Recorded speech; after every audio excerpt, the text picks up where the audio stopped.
مردهایی که زنی با حجاب دارند او را به اهمیتی میکنند و از چنین زنهایی به حجاب و نیم برهنه زن انتخاب کرده میگیرند. این مردها را چی باید گفت؟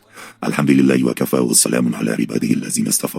بله، بعضی مردها به زنانی با عفت و حجاب داری خود به اهمیتی میکنند، ولی به زنانی به حجاب یا نیم برهنه میل میکنند. اما این نشانه سستی ایمان است. الله تعالی در سوره حجرات آیه 13 میفرماید و محترمترین شما نزد الله با تقواترین شماست. یعنی ارزش حقیقی انسان در تقواست، نه در ظاهر. در روایت بخاری و مسلم پیامبر خدا صلی الله علیه و آله و سلم نیز فرمودند زن را برای 4 چیز میخواهند: برای مالش، نسبش، زیباییش و دینش.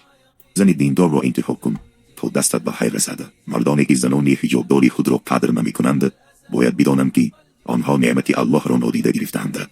حجاب رمز عفت، ایمان و اطاعت الله است. کسی که چنین زن را قدر نمی کند در اصل بر ضد فرمان پروردگارش می رود.